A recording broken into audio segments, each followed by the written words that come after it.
Querido povo entrerriano, hoje nós estamos diante de um dos grandes monumentos históricos da nossa cidade, que é a nossa Igreja Matriz. Ela tem um grande significado para nós, não só histórico, mas principalmente religioso. E hoje nós queremos mais uma vez relembrar alguns pontos da história desta grande matriz.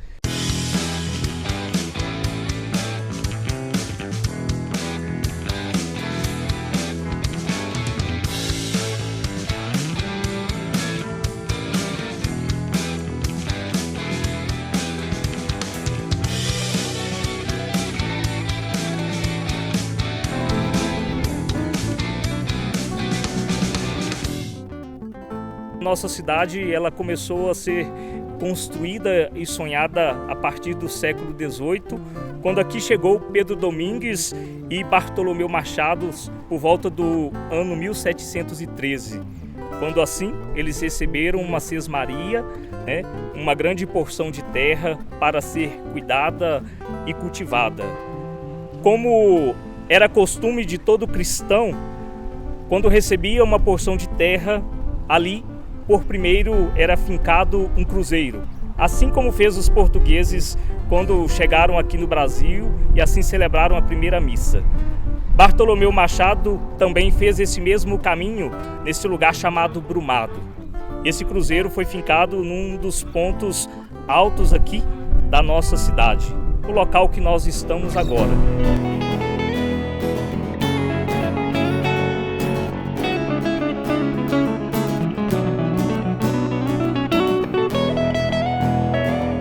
Eu quero apresentar para você uma das curiosidades dessa matriz que nem todos nós conhecemos. Com certeza, as pessoas mais velhas da nossa cidade conhecem um pouco essa história, mas nós que somos mais jovens, eu que cheguei há pouco tempo aqui, em Entre Rios de Minas, só fui descobrir essa curiosidade lendo o livro de Tombo ou mesmo ouvindo alguns e grandes relatos do nosso querido e estimado bispo Dom José Belvino do Nascimento.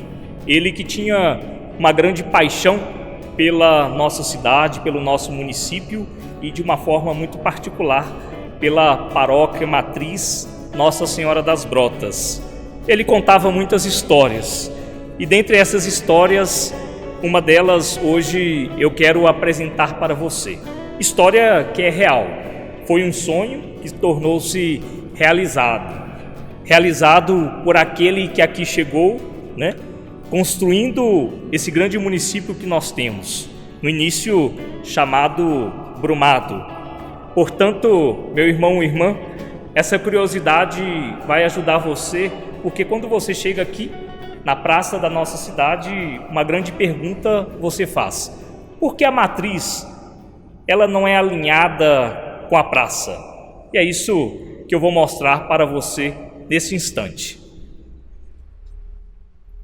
Quando Bartolomeu Machado aqui chegou, a sua fazenda ficava num lugar que hoje se chama Vargem do Engenho.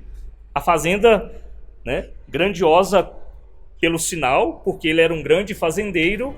Então o desejo dele era justamente que a então ermita de Nossa Senhora das Brotas estivesse na mesma direção da sua casa, para que lá da sua casa ele pudesse fazer os seus momentos de oração.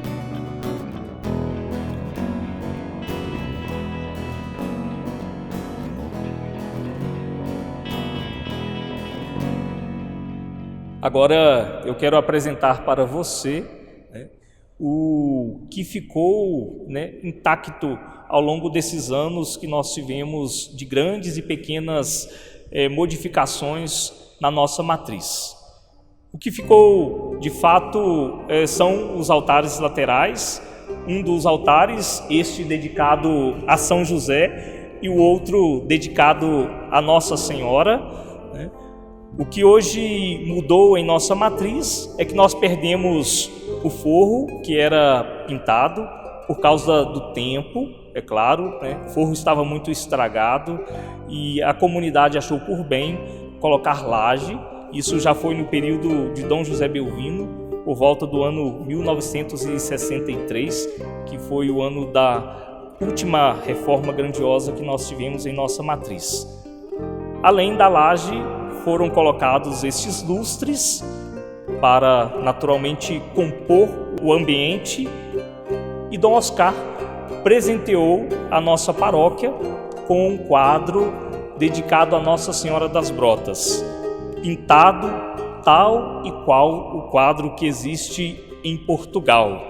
Este quadro foi feito pelas irmãs carmelitas, que até então estavam em Porto Alegre, onde Dom Oscar era bispo. Depois tornou-se arcebispo da Arquidiocese de Mariana. Eu recebo inúmeros pedidos sempre, né? E hoje você terá essa oportunidade de contemplar a vista, né, da nossa cidade a partir da torre da nossa matriz. Me acompanhe. Uma outra riqueza da nossa matriz e que permaneceu intacto diante de tantas reformas que nós já tivemos são os ladrilhos portugueses, que agora você poderá contemplar a partir do nosso coro.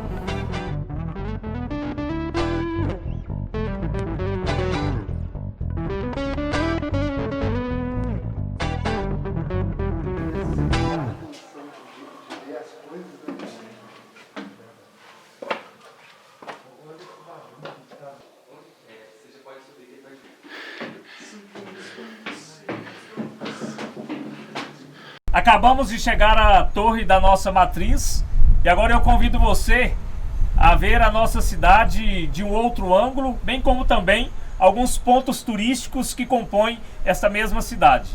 Me acompanhe.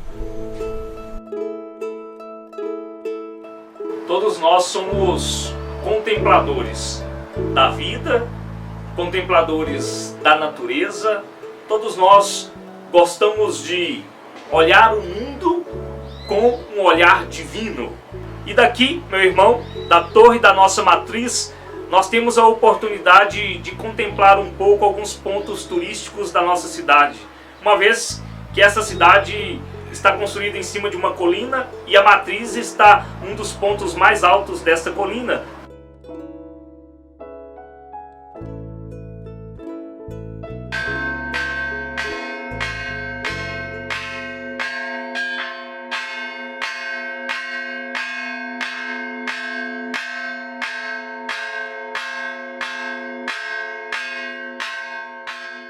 Os sinos vêm da palavra latina signo, que significa sinal. Portanto, os sinos dentro de uma comunidade, ele é a voz da igreja, é a voz da comunidade. Os sinos, eles nos comunicam. Portanto, podemos dizer assim que o sino é como se fosse um correio dentro de uma cidade, dentro de uma comunidade paroquial. O sino traz a boa e a má notícia. É o sino que comunica a vida e a morte. O sino, ao mesmo tempo, também ele convoca. Quando escutamos as vozes dos sinos, se assim podemos dizer, nós dizemos: vai começar um momento de oração. Aconteceu algo. E todo mundo, então, para sentir a vibração dos sinos. Quando o sino toca, ele comunica justamente a alegria, a tristeza, comunica a comunhão. Aqui em nossa paróquia, os sinos, quando são tocados, nos recordam que a missa vai começar. Depois, nos recordam que está na hora da oração. O sino aqui também é tocado na hora do Ângelus, às 18 horas. Todo mundo, nesse instante, é convidado a parar por um instante e contemplar Deus, contemplar a Virgem Maria. Portanto, meu irmão, o sino é uma grande presença, torna-se o sinal de Deus na vida de uma comunidade.